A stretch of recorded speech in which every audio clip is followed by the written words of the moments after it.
Hello, this is Kel, and welcome to the lab. We're with Cody and Seth, and we also have special guest Liam Taylor. But first, how are you guys doing this week? Great. Good. Finally, well. Good. Then breaks down and cries. Yeah, no, yeah. How are you, Kel? I'm doing all right. I'm real fucking tired. If I'm gonna I'm not so lie tired. to you, but that's okay. We're pushing through. It's okay. How's your shoulder, Cody? I saw you got some shots today. Yeah, so it's kind of hilarious. I was working for so long to get these fucking shots for my knee, and I just got it for my shoulder. But it's more for the knee would have been for healing purposes, and that required some more like recovery time. Shoulder, so I opted for PRP to see if it works because cortisone obviously has a little bit more downsides. It can potentially weaken your tendons and shit. And I just would like to avoid that possibility. So I tried PRP, and unfortunately, insurance doesn't cover it. So it's literally $500 a shot, which sucks. But that was the cheapest rate that I've ever come across. And so what they do, if anyone wants to know, so PRP stands for platelet-rich plasma. So what they do is they take your blood from your arm or whatever, and they put it in a centrifuge, whatever, the centrifuge things, and so they spin it and they separate the plasma from the blood, whatever, and then they yes, and then they inject it back into you. So he injected it into my shoulder joint. And I still find it hilarious that I paid literally $500 for them to use my own fucking shit, and they I paid $500 for an injection. It's my own blood. It's not even anything that they add to it. So I was tempted many times to just buy a centrifuge and inject it myself, but obviously that's not realistic. Just go on The Price is Right and spin it around. So funny.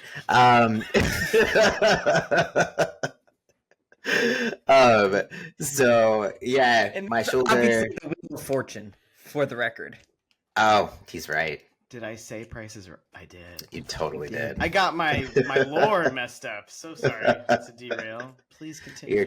You're too young for this, Seth. I was poor. So what does that have to do with it? It's on public broadcast. Okay. Please continue. Anyways, so the injection itself didn't really hurt, but it's real sore now because I have a bunch of fluid in my joint, so it's pretty uncomfortable. It feels like I injured it more, but I'm assuming that's it gets worse before it gets better, because the point is to bring inflammation to it so it starts to hopefully kind of fix itself. I don't know, but if it doesn't work, maybe do a cortisone shot and potentially might need surgery, but I'm not doing anything until after my show. But yeah, most likely labrum tear, but I don't want to do anything unless I have to. But there's something else I was going to say about that, but I totally lost my train of thought. Well, I have a question about it. Well, first I have a statement to say. You're like, no, you don't have a question about it. So I thought when you texted that, I was like, oh man, his phone auto-corrected like steroid injection to PRP because he wouldn't be getting PRP for his shoulder. That's something that he can't even get for his knee. And then you saying that all now, and I was like, oh shit, he did get Anyway, yeah. This whole time I was like, he's getting steroid shots, like the cortis, the inflammation. Yeah. PRP, and I mean the best part, I feel like the doctors always give you like an ego boost because they're not used to seeing people with muscle, and we compare ourselves to other people with like a shit ton of muscle, and then we feel small. But then you realize that when you walk around like average people, they like think you're huge, and you're like, oh, tell me more. So when he was like having the guy assist him with the needles and stuff, he's like, spinal needle, and he was like, yeah. can you like? There's no way I'm getting in there that far without it. So yeah, they had to use like a spinal needle to get all the way in there. And so I was like, oh yeah, keep talking. We gotta get our biggest one in here, man. We gotta a hog in here. Then I went to the gym. I was like, oh, never mind. I'm See, small. It's all in the comparison. Yeah. It's all in the comparison. That's for damn sure. Yeah. So that was an adventure. Not too bad. We'll see if it works. Keep you updated. How long is it the recovery time supposed to take? I'm allowed to work out again tomorrow. If it feels better, I'm like, I don't think it's gonna work working out if it doesn't. But I think it's just the fluid needs some time to work itself out. It feels similar because I had MRI with contrast, and they inject dye into the same area, so it kind of feels like that. So I'm just assuming it'll kind of gradually work its way out like that did. But so far it feels it feels worse. But I know it's probably the normal thing. It's like a massage. Right. Yeah. So, should we go into our content roundup? Yeah. What we So- been watching? Not content. What is it? Media. It's Media. Media. Yes. Okay. What you been know. watching on TV? We were talking about Shiny Happy People. Well, we were playing The Yes. Duggards. Le Duggar. Yeah. The So crazy folks. if anyone doesn't know, there is a documentary on Amazon Prime right now called Shiny Happy People, and it covers the Duggars, which, if you guys don't know, was a show. Well, I mean, they're people, they're a family, but they had a show. They had a show on TLC, and it was like however many kids and counting. It was, I think they started at like 16 when it ended. I think it was 19 when it ended. And they almost had a 20th, but she miscarried. But it's just like, goddamn, after fucking 19, 20 kids, probably should stop. So Whole basketball team. yeah, Several times. yeah. You got second, third string up in there Yeah. too. So That was quick math right there. And a bench warmer. and the ball boy. But yeah, so it was a pretty popular show back in the day. I watched it, and essentially they are part of a religious organization. Movement. Yeah, it's called shit. What is it? It's the Quiverful people. This is the Quiverful thing. IBLP. Yeah. IBLP. Thank you. Yes. It's so weird because like their whole thing is when I was a kid I thought quiverful meant like they shake, like they quiver. I was like, why are they scared? And like it doesn't make any sense. But I guess quiver means like a quiver full of arrows. What are you talking Meaning about? their children. They call themselves Yeah, quiverfuls. they're quiverful. What? They're called quiverfuls. That's the branch, like the specific belief. That's why they have so many kids. They're called quiverfuls. Oh, Yeah. I didn't know that. You want to You're like, what are you quiver. talking about? I was just like- arrows, and like, dude, I'm about to cut your mic right off. You're like, what are you even talking about? No, yeah, that's it. That's their whole thing. So quivers, Okay. the quiver being like, to me, Your it's like- arrow purse. yeah, and then the arrows are your kids. Woo, shoot straight. So it's just like Cupid. Yeah, yeah. Or your kids are Um, weapons. What's That's kinda semen? weird. What? Semen. That's what he said. No. a lot of semen involved here. So, anyways, the Duggars, they had 19 kids. They're part of this religious organization that believed children were a blessing from God and that you should have as many as you possibly can, hence why they have 19 children. And the whole series was about filming their life day to day, how they dealt with the 19 children. It was kind of a movement, and so the show went into essentially the downfall of the Duggars and that religious organization. Kind of covered like the dark sides, and I'm not surprised if anyone. So like their oldest son, Josh, he's also has been involved in politics, and so has the dad many a times. But he was arrested for possession of child pornography. And previously, even before that, came out that he had molested, I think, 5 girls, and some of them being his own sisters. So he is where he should be right now, which is in jail. But it kind of just went through not only their family issues with that, but like just how rampant sexual abuse is actually in that religious organization, not just that one. But sorry, go for it. Sorry, no, this is something I'm really passionate about, because I know I say like I hate this or I hate that, but I don't hate that many things or that many people. But Josh Duggar, I hate. I hate Josh Duggar, and I don't need to meet him, you know. But if you guys know that whole story from the beginning of when he was a kid and he started doing that shit, and then he continued on, and at any fucking point, his parents knew what he was doing, and they've admitted to knowing what he was doing, and they never actually punished him. He went to a retreat thing with some other fucking pedophile, and that guy was supposed to counsel him, and then he goes on to hurt these kids and participate in their abuse years later. It is his fucking parents' fault just as much as it is his, in my opinion, because he was a child when it was happening at the beginning. And it makes me ragefully angry, because the church protects these people. And it's not just, you know, people want to say, oh, it's the Catholic priests. You're associated with the church. It's like it's a union. I mean, it is.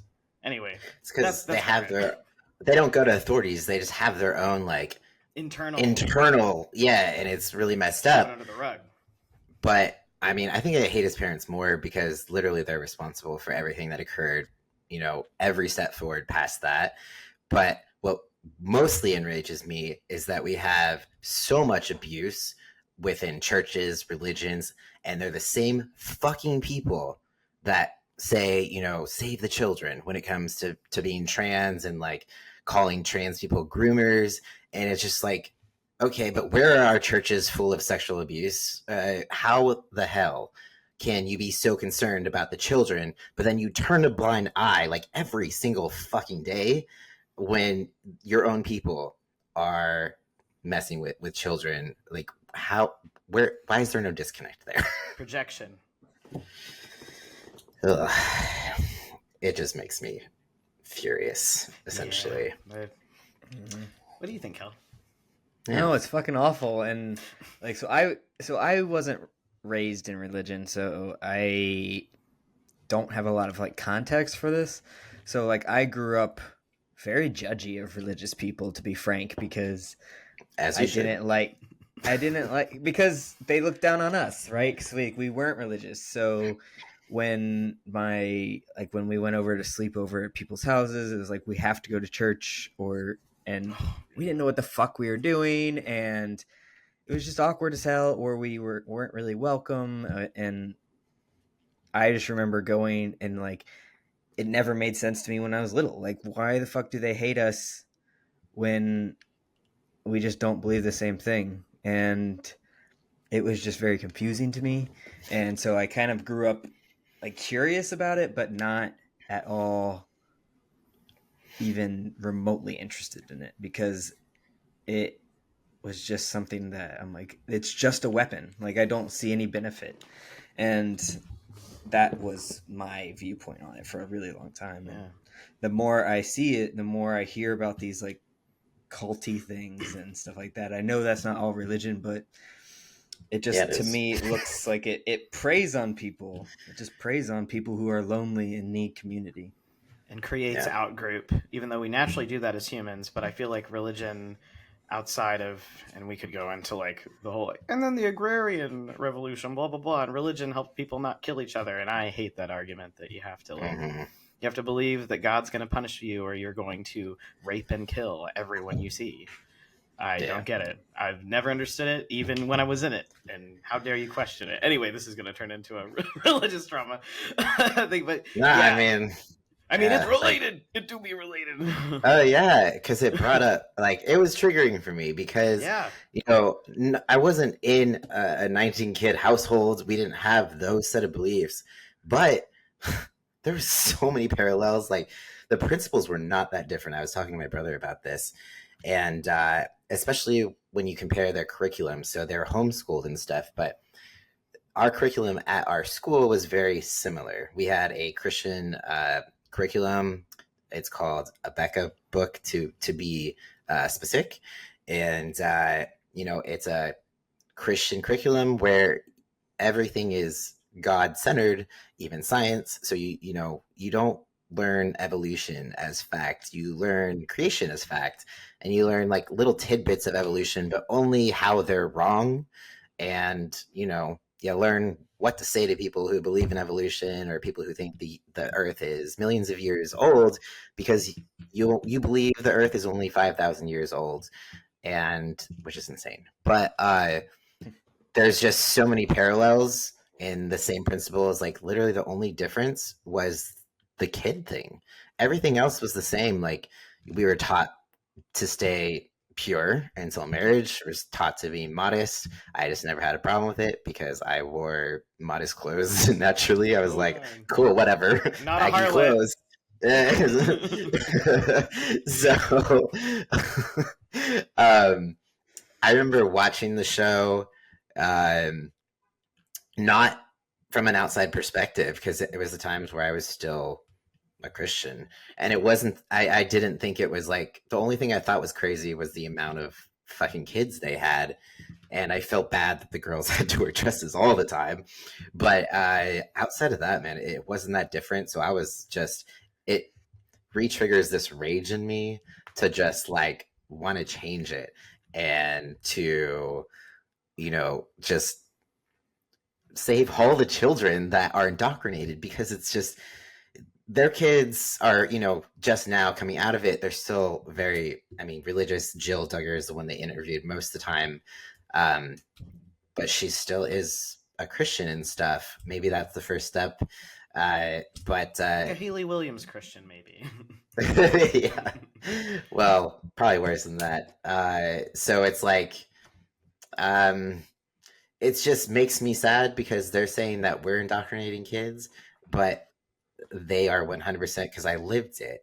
And they think that by taking, sex ed or talking about trans or whatever in schools is going to prevent people from being trans or whatever. But I went to a school, I had no outside exposure. Like, tell me how I ended up this way. I don't know, but the, like, I don't know, the indoctrination is like fucking dangerous, because I got married because of it, like there's so, if you're gay or trans or whatever, it's hard. If you're not even that, it's just hard to unravel. It's hard to deconstruct from. There's so many things. It's just like a blanket is being pulled from underneath you. Like your whole world gets turned upside down when you realize, oh my God, all this is bullshit. Sorry if people don't think it's bullshit, but no, it's bullshit. Just where I am right now. Okay. It's bullshit. But yeah, it was, and then it all. Yes, Kel. I was just going blah blah blah. No, it was just so sad to see all the people that it hurt, because like they had quite a few people in, like, not in the Duggar family, but in other families like the Duggars, and it was just, I can't imagine having to unpack so much of your life like that, and like not knowing what to trust, what to not trust. It's insane. Yeah, I think. Sorry, go for it. Oh, just I need to let it out because it's like a fireball, but just wanted to be known that Josh Duggar, if you're listening, which you're not because you're in prison, but anyone else who hates Josh Duggar as much as me, thank you. But also, he shouldn't even be alive. He should be dead, because the DA said that it was some of the worst shit he'd ever seen, and he'd been doing it for 30 years. So yeah, like under the jail. That's all. That was my main takeaway from them. I think also too, there's 19 of those kids, so there's gonna be more of something whenever they're old enough to form their own opinions about things. It could take a while. It took me fucking way too long. So if it took me that long, it'll take them, a while too. But ultimately, I think it's just, so that is one, part of it, and that whole religious organization has been exposed. But even just regular Christianity, they pretend it's not any better. They pretend they're not extreme, but it's all a facade. Like they're like fake nice. At least they're open about being extreme. Whereas like modern kind of Christianity, they just kind of sweep it under the rug and they pretend to be like all welcoming and stuff until you dig into their principles or like their beliefs, and then it's usually all written right there what they usually actually believe, but they try to just layer it with fake kindness. So I feel like even that tends to be a little bit more dangerous because you don't see it coming. And that's what I'm saying, like the principles were still so similar. It looks so extreme when you watch the Duggars do it, but it's really not that different. Yeah, so I have a theory about that a little bit with why people are so fake nice with that. Is there's that out-group mentality, and in my adult life I've noticed that the people who tend to have that behavior be most present, and you can sense it. I don't know about you, Cody, but when someone's like that, like instinctively, like there's that thing and they're wearing the church on their face in a way. You know what I mean? And it turns into like the ones who primarily go to services and they associate in that hierarchical environment that is a church, because there is absolutely a hierarchy. And I think a lot of people don't realize that if they're in like the more new age stuff. But outside of those, if you have people who worship privately, and aren't super part of an organized religion, I feel like they tend to be way more chill and they apply things how they want. But it's like that group of being like, it's us versus everybody else. And that's why every single story they tell involves the rest of us fucking off and dying or being tortured. Anyway, so that's just, yeah. Yeah, there is a hierarchy, and it depends on the church and how they run things. But I think I started questioning my faith even before I came out, because my dad was on the elder board at our church, and I got to see some of that behind the scenes bullshit, and it was a lot of shit, especially a lot of money shit. So it was already kind of tainted. And when you see that, you're kind of like, you just feel in your gut that something isn't right, because you go to church, everyone's all happy and singing, but then you don't always get to see the behind the scenes. And I got to see that. And I just was like, wow, y'all are a mess. So yeah, it's not as pretty as they like to present it to be. And another one that, I don't know if you guys have watched it yet, but there's a new one out on Hulu. I think it's like Hillsong Secrets Uncovered or something like that. That's a good one as well. Familiar with Hillsong, familiar with that area. It's like going into another country, kind of. It's like the church owns that town. Yeah, well, I mean, it's they did have churches in numerous places, but particularly they were massive. They would have church in like stadiums, like basketball. It was like a concert, but they seemed progressive. But then the same underlying, like they had gay people going to the church because they thought that they were welcome there. But then they realized, oh no, they were not, because they wouldn't let them. Like, I think there was one guy who wanted to play the drums for them or something, or wanted to be on the worship team, and then I think they wouldn't let him, or there was something. I can't remember. I need to rewatch it, but it's always the same shit. Sexual misconduct, lots of shit going on behind the scenes, and I think that every megachurch pastor is a narcissist. There's no way around it. There's no way that you could be speaking in front of all these people who kind of hold you to this, like, you're closer to God kind of thing. You're on a pedestal, literally. And you have to enjoy that. Like, there's some power It's like behind role that. play. It's like he's God, you know? Yeah. Like he is the conduit. He's the prophet. That's Joel Osteen. Yeah, he's definitely a narcissist. But for Pride this year, Pat Robertson died. This is true. This is true. God. That's all I had. I have another thought about the Duggars, just throwing it out there. They're kind of like a Yeah. really bad pyramid scheme because it's like the parents are like, you know, oh, and then we'll just make more workers, but then the oldest daughters end up being the moms and then so on, and then it's like the little ones just all get they're It's the worst for the girls. Like, Oh, they have to yes. do all of the shit. They're just like it's horrible. Yeah, anyway. I and it's so funny that you also had that thought being a kid, like, oh, they all have to wear dresses all the time. Like that was the worst part. You're like, that is a horror show. We were so lucky our parents didn't make us.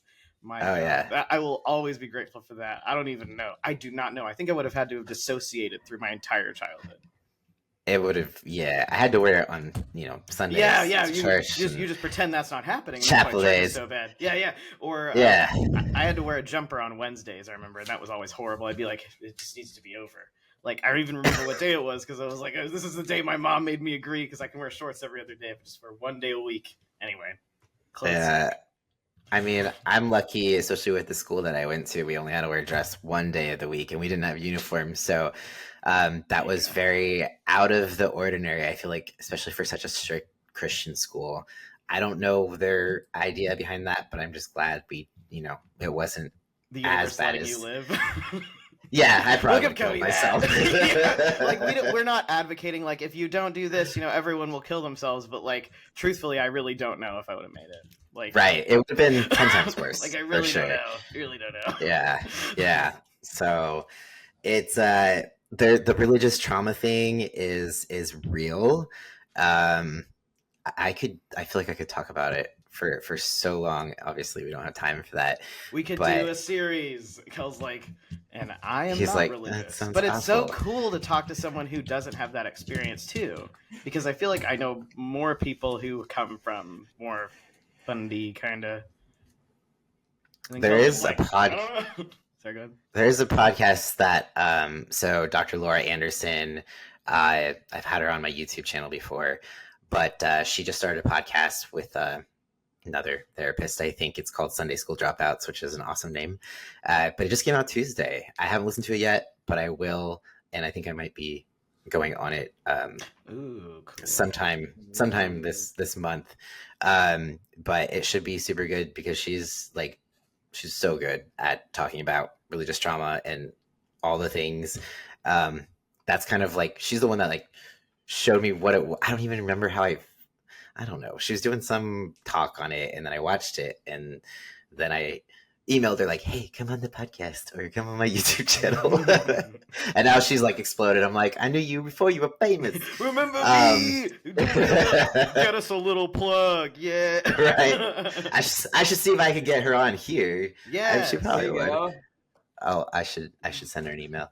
But yeah, religious trauma.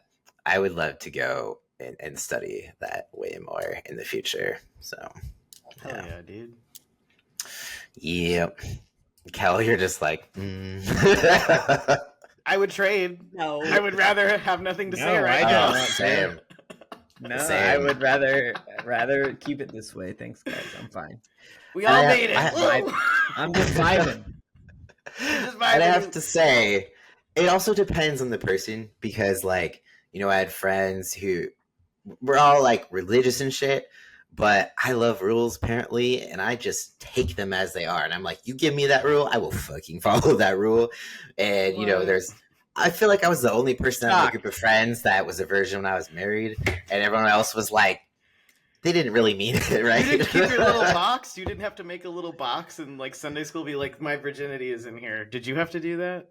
No, but I had That to was a sign rich- some shit multiple times. I literally had a box and then, dude, I ended up opening it years and years ago, obviously, because your boy's not a virgin anymore. Oh, and opening it up, and it was literally a thing for, quote, my husband, a little note, being I saved this. I ring. believe You're supposed that. to give it to you on your wedding night, and I was like, this is horrible. This is child abuse. Oh my gosh, if someone gave that to me on their wedding night, I'd be like, I am so sorry. Annulled. We're gonna go to therapy now, Yeah. okay?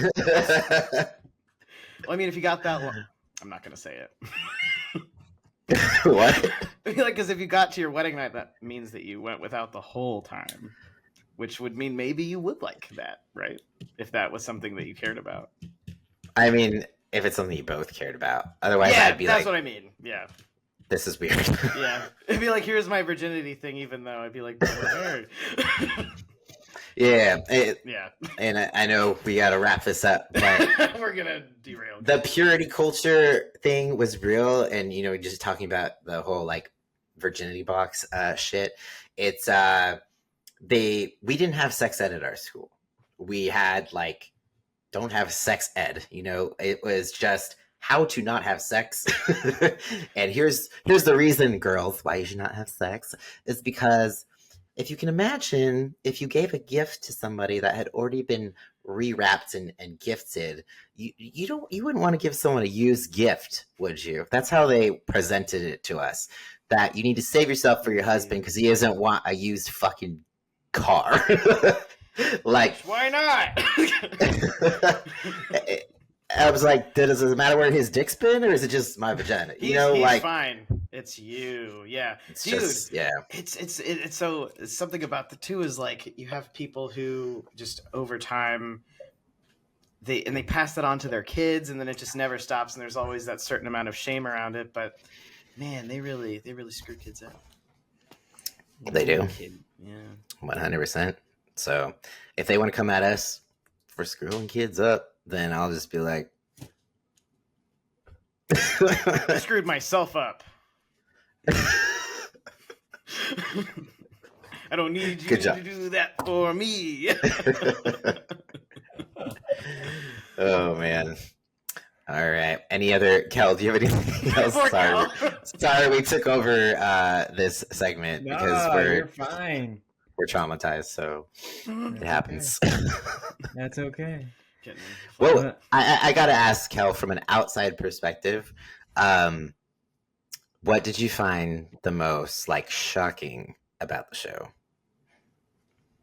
To be honest, the cultiness of it. Like, I listen to a lot of cult shows because I think that is fascinating. And my aunt was in a cult. And which one? I'm just kidding. The one I've seen on TV. And I think it was just interesting to me how similar it was, and but blatantly similar. Like, who cannot see those parallels, right? Mm-hmm. So I think that was the most interesting to me, was like, how can people like see this and not be like, wait, oh shit. No, it's okay. Before you finish that, I wanted to say really quick, because I will forget, because I already forgot, and that's why I said nothing right before I switched over, because I was like, and then because I forgot. Anyway, so you know how, Cody, you were saying you didn't have sex ed, it was don't have sex ed? Mm-hmm. So it's literally, it was teaching, like, you see these, especially I see like growing up, you know, a lot of LDS where I went to school, and they just figured ways around it. It was like the not having sex ed. They just like, and butt sex. Not only that, and there's a great parody song of that. Anyway, I think I've heard it. I know all the words. Anyway, but yeah, so I was like floating, all that stuff. Please Google it, friends. Google floating Mormon or soaking. Okay, one last thing I want to say. No, it's not even about that. I want to say, for anyone who has been like in the Christian cult or cult, like whatever you want to call it, it's so hard because, you know, there's therapists who specifically help people come out of cults and like deprogram and deconstruct. There is no other cult where you could be at risk to go to a therapist who is still fucking in the cult. Like, because Christianity is so widely accepted still, you can end up going to a therapist that is a Christian. And you wouldn't see, like, whatever crazy cult, I don't have a name for one right now, but can you imagine if someone trying to get out of that cult Sure, that one. They go over to a therapist. Like, what are the chances that they're going to go to a therapist that's still in that cult? So that's why I think it's like so much harder for Christians to deconstruct and then actually acknowledge and realize you were in a cult. Like you were, you know, because it's still accepted so widely, especially in this country. Yeah, and it's exactly, I don't know if you've heard this before, but it's one of my favorite sayings about this is the difference between a cult and religion is time. Time. Yeah, so over time, as a cult becomes accepted, it becomes a religion. Oh, yeah. Okay, that It makes either sense. I was survives or it confused. fails. No, sorry, I was like, profound. I was like, okay. Thanks. I've never seen your eyebrow get so high, Cody. I know, I was like, I'm gonna break the silence. I'm like, I don't want to assume why he's making that face, but I don't want to. Yeah. Or if they just start building a bunch of churches and don't pay taxes and they get, then it just becomes a religion. But we need your tithing. Anyway, I'm going to just we could go on like this for hours probably. Yeah, we really could. Okay. So let's transition to our next topic.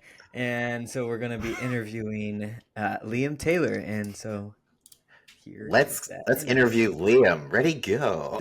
Liam Taylor. We just brought Liam on to hear about his fitness journey. We met a long time ago in San Antonio. Oh, that even rhymed. Poet didn't know it. Yeah, apparently. And we connected briefly there. And then I've been following your journey through Instagram, and as well as I know these guys have too. So we're just ready to kind of grill you. No, it's not that serious. About that kind of your fitness journey. So we'll kind of dive right in. Liam, if you want to give us like a little introduction for our audience. Yeah, hey guys, my name's Liam Taylor, as Kel's told you guys. We met back in San Antonio. What was that, like 7 years ago or something? Yeah, I think it was like 2016 I was down there. Yeah, that sounds about right. So, yeah, I was about 1 year on T. Super hormonal and ragey all the time. Hungry as fuck. I had just started. I was like 2 months on T or something. Like, yeah. This is my baby years. Baby transman years. That's so cute. Yeah. Yeah, absolutely. It was a good time. And I just remember you were one of the first person, because I think I was actually I had just started working with Cody, or I was right about to start working with Cody. And I remember you told me you do 100 push-ups a day, and I was like floored, because I was like, it was way before anything I had started like really fitnessy, and I was like, oh my god, I don't even know how to do that. Yeah, well, when we met, let's see, that 2016, 2017 was somewhere in that little time span was when I was in San Antonio, and that was about my lightest weight, because like I said, I was only a year on T. And I had not really started bodybuilding yet. I was still losing weight. So, if we backtrack to like 2010, I was 340 pounds. I was finishing up my college career, and things were pretty depressing and shit sucked. So I gained a fuckload of weight. It had been a steady progression, but, I actually found a rugby team. Well, they found me. I had a server friend. I'm like, hey, do you want to go watch a rugby game with me? And I was like, sounds badass. Yeah, let's go. So I show up, and there's a men's game going on. Oh, I'm also trans. Hi guys. Yeah. So I was a lady at the time. Yeah. A lady. So I go to watch a men's side game, and there's a whole women's side hanging out on the bench, and they're all in their kits, and they're all cheering and drinking beer. And anyway, I was like, oh, hey, what's up, y'all? And they're like sizing me up. They're like, what do you weigh? How much do you lift? Like, can you like lift things over your head? Okay, that's interesting. Have you ever tackled anyone? great. What are you doing on Saturday? It's like, what? Like, hey, you should come to practice on Monday, and let's just like see if you like it. And I did, and then they're like, you should like come to practice on Thursday. It'll be a lot of fun. We're gonna go to Chipotle afterwards. We'll buy your dinner. Trying I to was like, seduce you. all right, They sounds were. cool. Yeah, and then they're like, okay, so now that you've been to 2 practices, you can like legally come to our game. Do you want to come to the game? Well, like we've already paid for your hotel. I was like, okay. So What are these I wound people up on a expecting me rugby to do? I still remember like they split up in practice, and for those of you who are not familiar with rugby, there's essentially like 2 kinds of players, and so I'm like standing there, and she's like, okay, let's go. Front's over here, back's over there. And I just kind of stood there. I was like, what? And she was like, in the game of rugby, there are 2 kinds of people, tanks and helicopters. Which one do you think you are? And I looked around and I was like, the fat kids. I'm going to go over there. So I'm a tank. So, yeah, so that was fun. I had a pretty awesome season. It's rookie of the year. Decided to play sevens in the off season, and then I was being recruited for a D1 team to go have like my workouts paid for and a team nutritionist and paid for insurance and all that kind of stuff, the whole jazz. And I blew my knee in my like recruitment tournament, ACL, MCL, meniscus. So, Ouch. bummer. So, Yeah. kind of put on some weight, got a little depressed, drank a lot. So, wound up putting on not all of the weight again, but I got up into about 285 or so. So that was not great, but, yeah, after a couple of years of feeling sorry for myself and a lot of drugs and alcohol, I, decided I should probably get my shit together and be an adult. So, yeah, just kind of started slow. Actually, I started by like, maybe not breaking into apartment complex pools if the gates open. Breaking into apartments. Yeah. That's all I So, heard. hey, I drove a friend home from work and just couldn't help but notice there's a pool over there. They keep that gate open all the time. That's cool. Come back at 10 o'clock at night. Go do myself some water aerobics to get my knee moving again. So, little help Undercover of myself here and nightfall. there. Yeah, exactly. Late at night. Yeah, so I did that for a while. I was bartending and stuff like that. That's cool. Just to kind of get back into movement. Yoga was my friend there for a while. That also helped me start to get zen, deal with my emotional healing. Yeah. So yeah, but yeah, after that for a while, I also had a nurse friend on my rugby team, and yeah, one day like I farted and it was bad, and she was just like, "Do you think maybe you're allergic to gluten?" And I was like, "No." Smells It like doesn't you're bother allergic me to at gluten. And she was like, I'm gonna beg to differ. And I was like, okay. So she was super helpful in diagnosing some of my dietary issues. So With just one whiff, that's all it took. yeah, pretty The sniff much. test. Yeah, Sniff dude. test. Waft it. Exactly. Yeah, not good. There's fruity notes to this one. Yeah. Don't Smells say like it, Cody. Miller High Life. There's champagne of beers. Yeah, no, so I cut all that shit out. And then realized I was allergic to dairy later on, went paleo, and that's when I really like yoga, calisthenics, paleo. And then, my car was broken down and I was still living in Dallas, so I was taking public transit and walking a lot. And I know for a fact that helped. Yeah. Yeah, So, absolutely. Walking. Yeah. And I know a lot of I never really felt sorry for myself. My cousin ended up helping me get my car fixed, which was super awesome because it was starting to get, like super cold. But all through the summer, it gets hot, but it was manageable, and the fall and all that. Texas, there are barely any seasons. So, if you can deal with the hot, you're going to be okay. So I was just like, you know what? I'm just going to sweat it out and walk a lot. And so I just tried to make it positive. So I ended up losing a lot of weight doing that too. But yeah, then I got some friends, and my manager at one of my bars at the time, she was like, "Are you doing blow?" And I was like, "What?" And she's like, "Got real skinny." I was like, "No, I weigh 200 pounds. Like, I'm not skinny."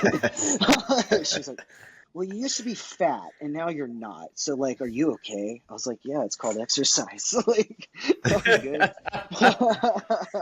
Yeah, I call that state of being the 00 in Torrid. You know what I mean? Yeah. Like, Yeah. they're like, "You're pretty small." You're like, "Well, no, maybe in this context." Right. Yeah. 00 Torrid. Yeah.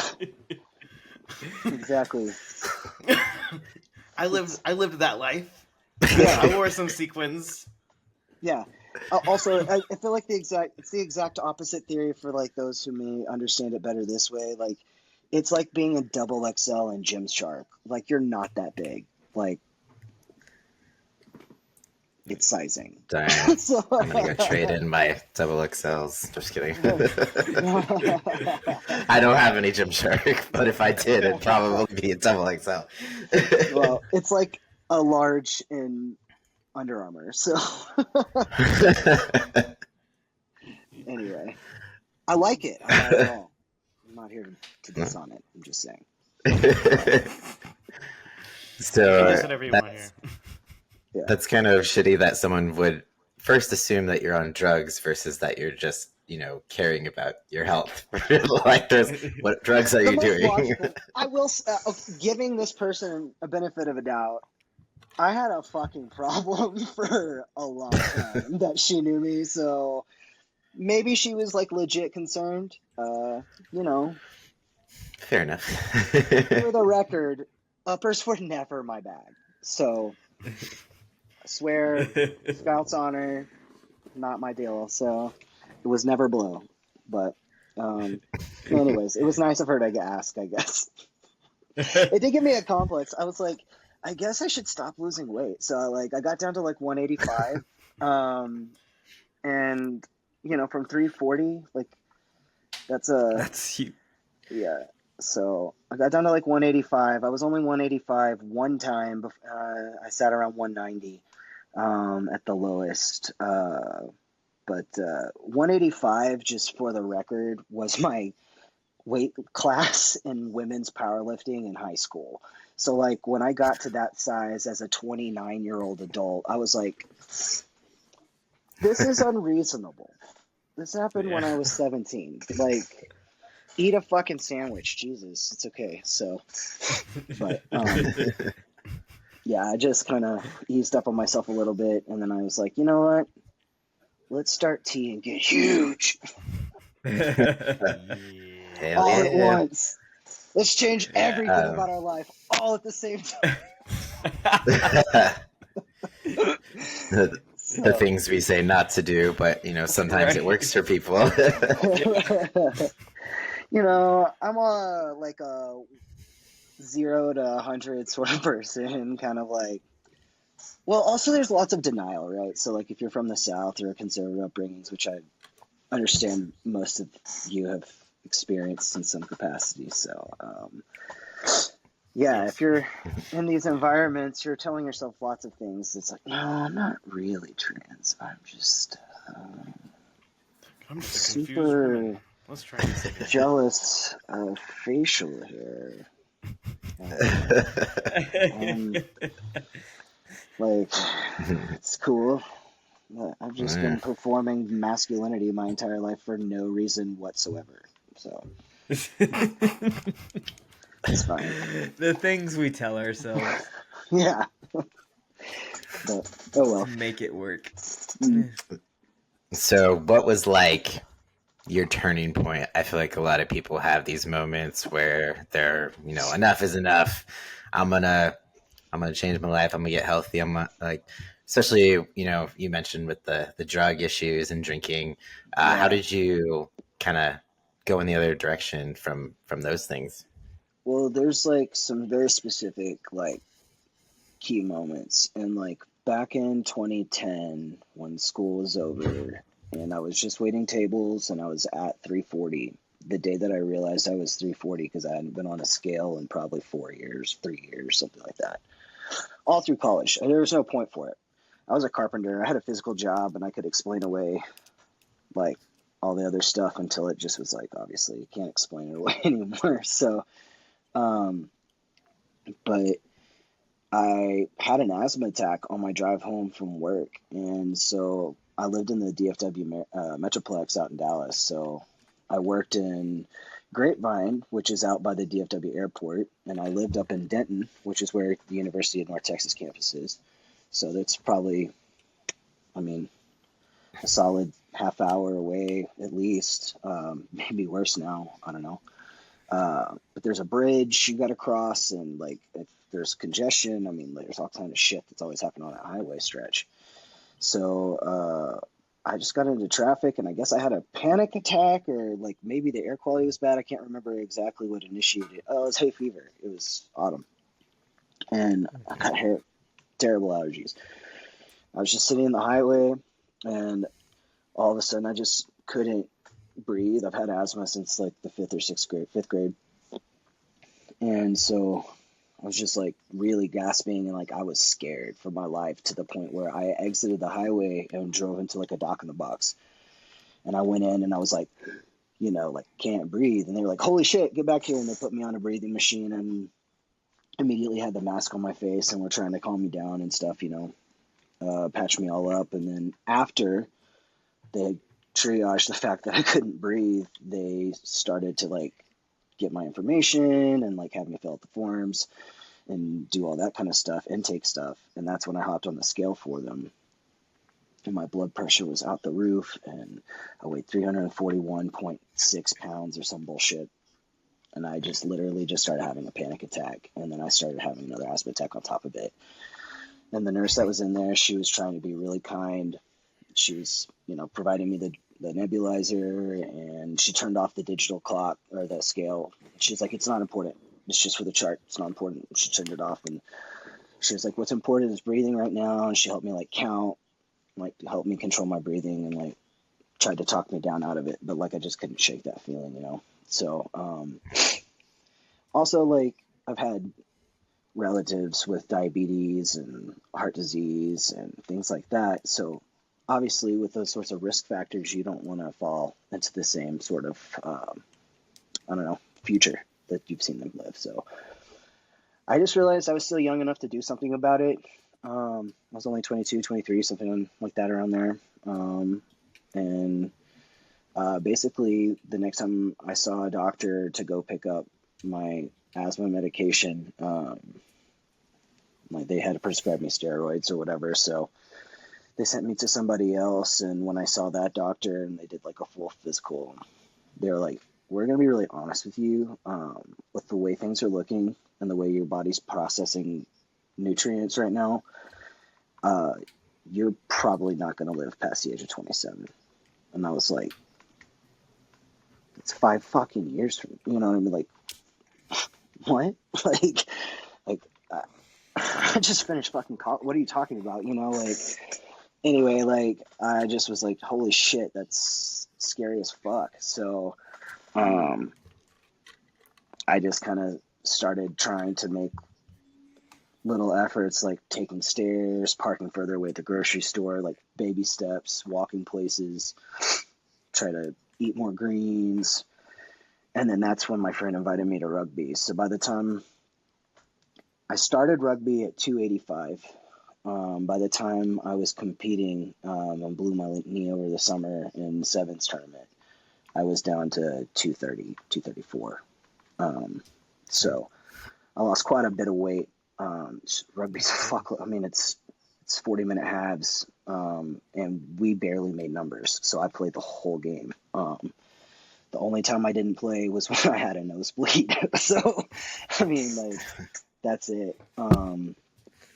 But Rugby gave me, first off, community, a different group of people to hang out with whose lives weren't completely wrapped up in partying.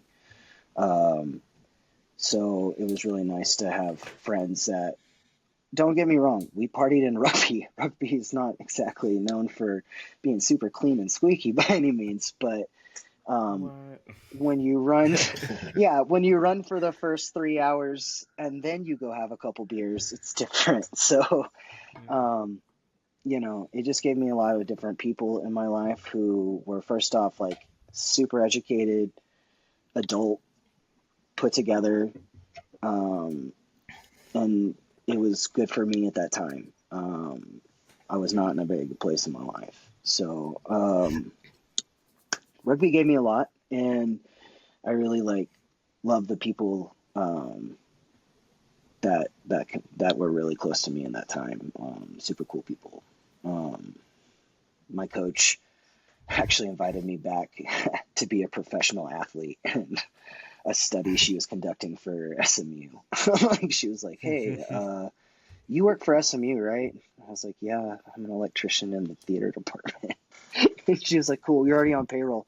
Why don't you swing by this building on Friday? I just want to take a couple tests." So she had me fill out some paperwork, and she was like, "So you're going to be a professional athlete in this study." Okay, cool. I have to ask, what got you into weightlifting? How did you make the jump from rugby to weightlifting, or did you weightlift while you were in rugby? Actually, I didn't weightlift a lot in rugby because I was never really in an off season in peak health. I had torn my leg up. So, my dad was this is good. My dad was a rodeo cowboy and That's competitive, cool. and has championship buckles, and he injured out, so that's why he had to redirect his life. He got smashed in a starting gate, and it shattered his leg and all three bones. So he always kept weights in the garage and would include me in his nighttime rituals of bar. We just had we're talking pumping iron weights in the garage. And we had a pull-up bar that was actually a rope that was drilled through the ceiling over a rafter and then hung back through that just had a pipe through it. And that was my husband. Yeah, that's my chin-up bar. It's it was real official. So that was our gym in the garage.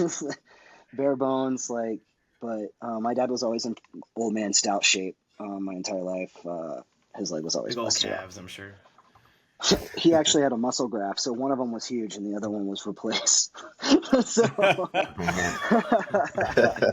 but yeah, so we always had that stuff around as a kid, and then I was on the powerlifting team in high school.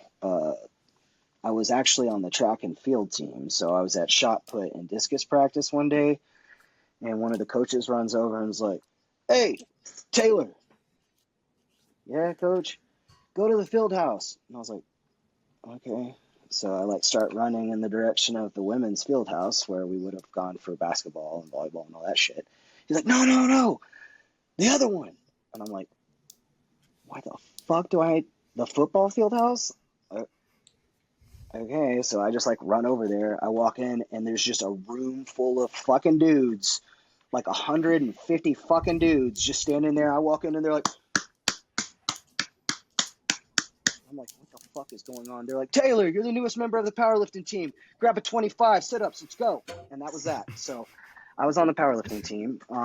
As it turned out, they couldn't go to UIL if they didn't have one female competitor qualify. So they were like, "Who's the strongest chick you got?" And they were like, "Taylor." And they were like, "Cool, go get her." So that was that. So I lettered in powerlifting my junior year of high school. So the guys could go to state. I couldn't even go to state. I was already involved in my church's mission trip to Mexico.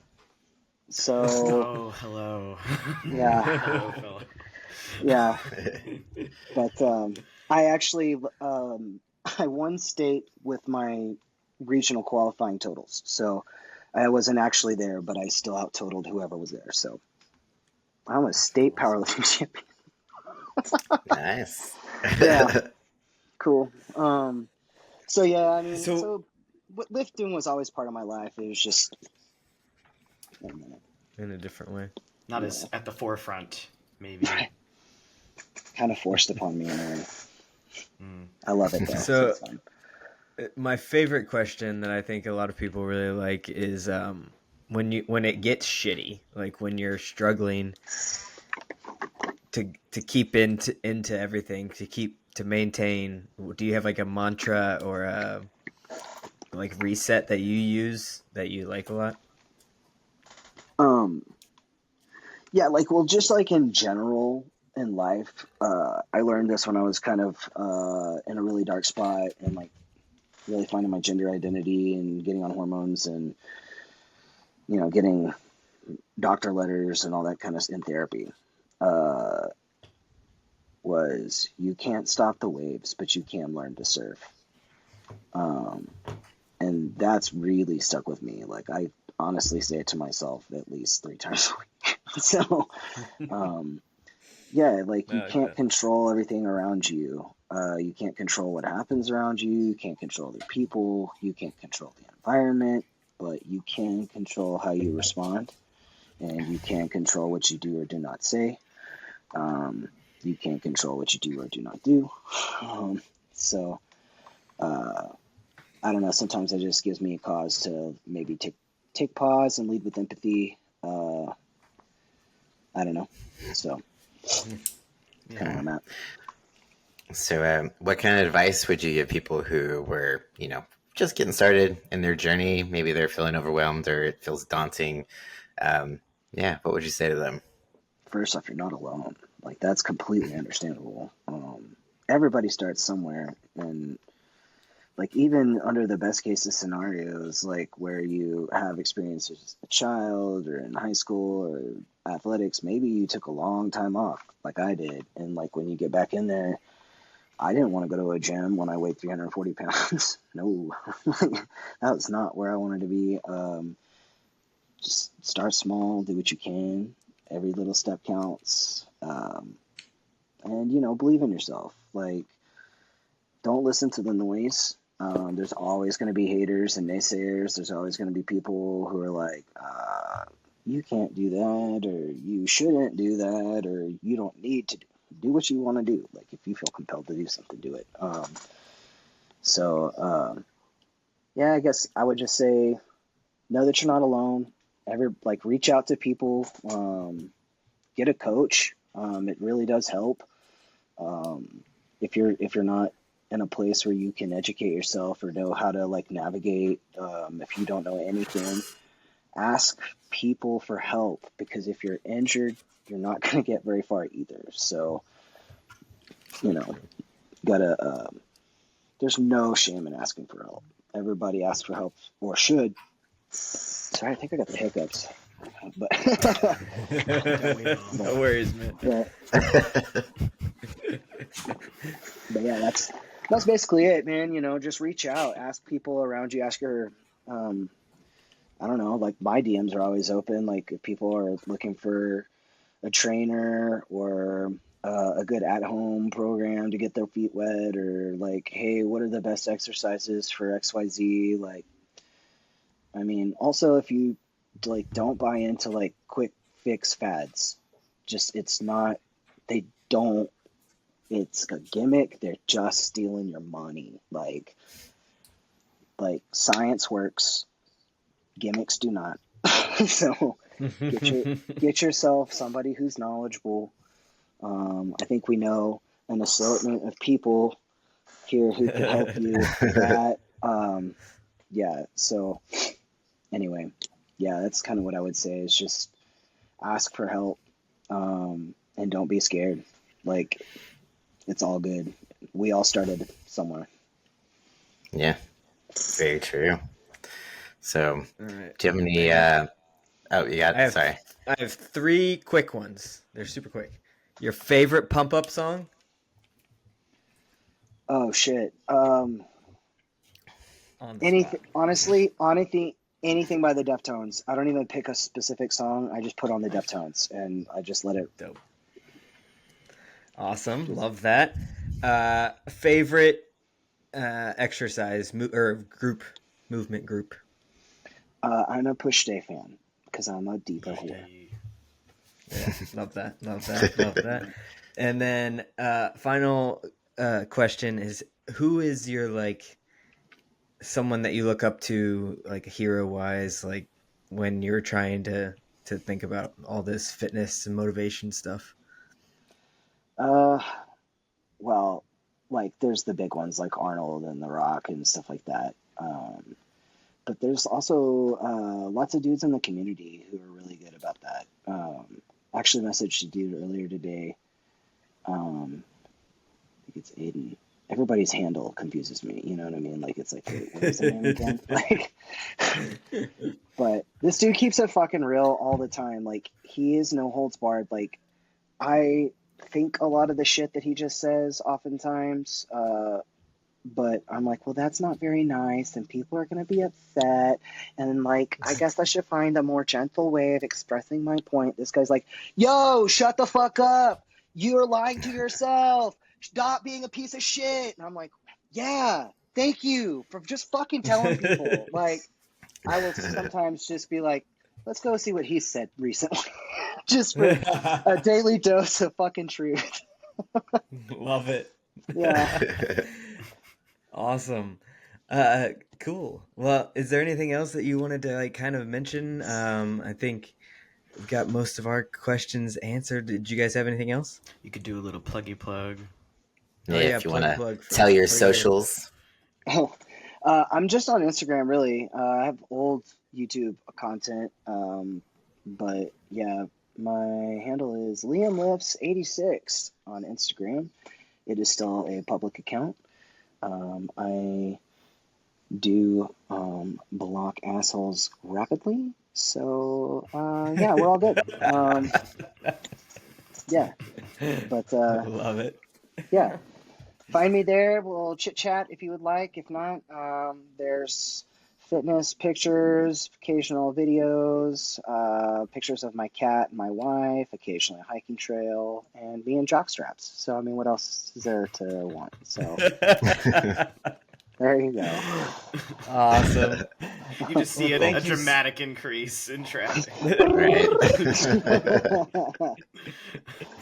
Yeah. All right. Well, thank Well. you so much, Liam. We really appreciate your time and sharing your story with us. Yeah, so keep Yeah, doing thanks, you. guys. For sure. Got Good to supporters talk here. to you guys. You too. as well. All right, we'll talk to you later. All right, bye. Bye.